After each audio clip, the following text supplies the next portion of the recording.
Selamat pagi, anak-anak. Ya, kembali kita masih melanjutkan pembelajaran kita, yaitu bidang studi IPS. Ya, nah materi kita yaitu sama ya dengan materi yang lain mengenai interaksi manusia dengan lingkungan. Ini ada sedikit tambahannya ya. Nah, bentuk-bentuk interaksi manusia dengan lingkungan. Apa itu interaksi? Masih ingat? Ya. Interaksi adalah bentuk hubungan timbal balik antara individu dengan individu, individu dengan kelompok, dan kelompok dengan kelompok. Ya, itu Ibu ulangi.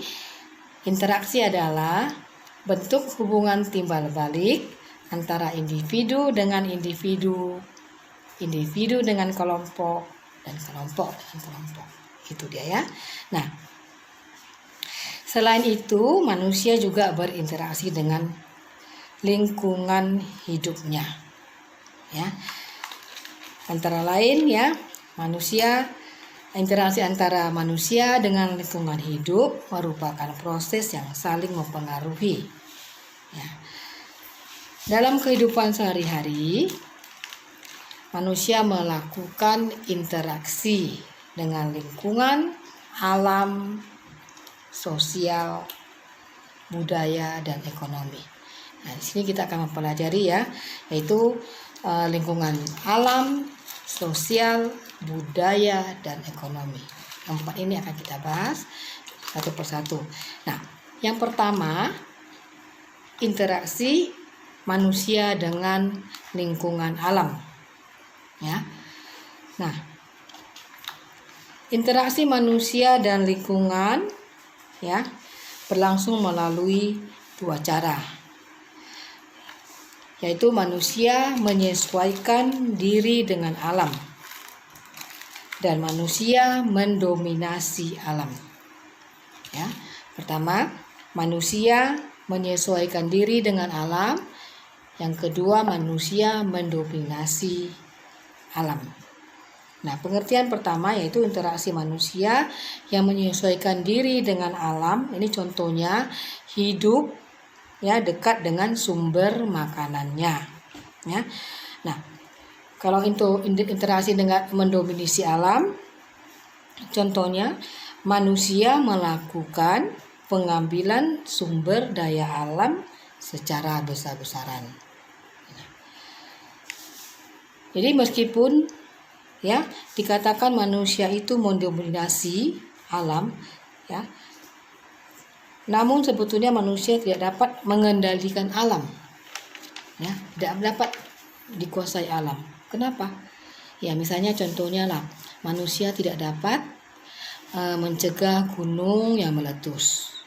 Ya, tidak dapat menghentikan gelombang tsunami. Ya, inilah dia ya. Nah, jadi dalam hal ini manusia cenderung menyesuaikan diri.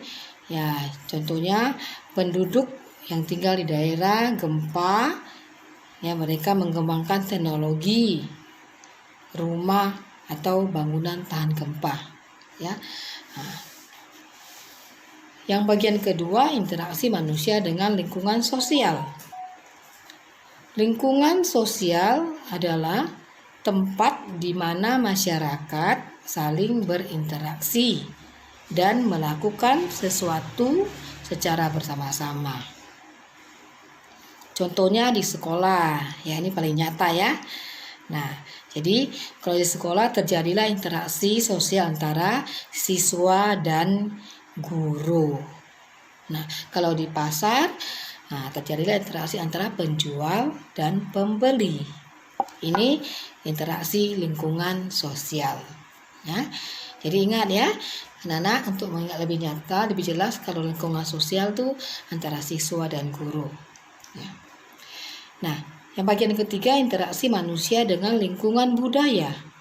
Nah, di sini ya, lingkungan mempengaruhi sifat, karakter, dan perilaku manusia yang mendiami ya. Jadi manusia cenderung untuk hidup berkelompok dan masyarakat, karena manusia tidak bisa hidup sendiri ya, karena manusia itu adalah merupakan makhluk sosial. Nah, jadi kebudayaan merupakan unsur penting yang dimiliki masyarakat. Contohnya melalui kebudayaan maka terlihatlah ciri khas setiap suku. Nah, ya. Hal ini bertujuan untuk agar diterima dalam kelompok masyarakat tersebut. Ya, suku yang mana setiap suku itu mempunyai ciri khas ya. Jadi semua ini agar dapat diterima dalam kehidupan lingkungan budaya. Nah, interaksi antara masyarakat dan budaya setempat juga terjadi melalui pelaksanaan misalnya tradisi ya, suatu tradisi. Contohnya tradisi upacara.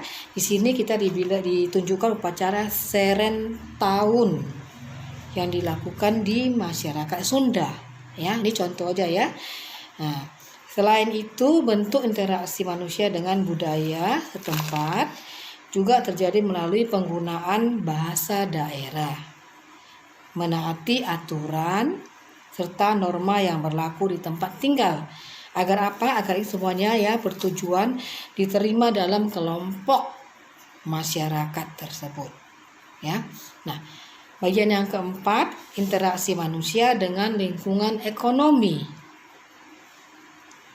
Kamu tahu bahwa lingkungan ekonomi itu adalah faktor ekonomi yang mempengaruhi jalannya usaha atau kegiatan ekonomi, yaitu kebijakan ekonomi pemerintah, pendapatan masyarakat, dan sumber daya ekonomi yang tersedia.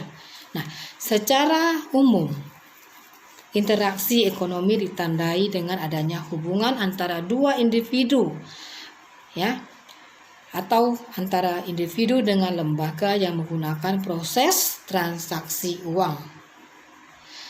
Nah, interaksi dalam ekonomi dapat kita jumpai di pasar, ya, ini sangat nyata ya, atau tempat pembelanjaan. Ya, tentu ini transaksinya memakai uang. Manusia melakukan aktivitas ekonomi dengan memanfaatkan sumber daya ekonomi yang tersedia. Sumber daya ekonomi itu adalah alat yang digunakan untuk memenuhi kebutuhan manusia, yaitu sumber daya alam, tenaga kerja, modal, dan kewirausahaan. Nah, cukup sekian penjelasan Ibu. Jika kurang jelas, kamu bisa kembali mengulang pelajarannya.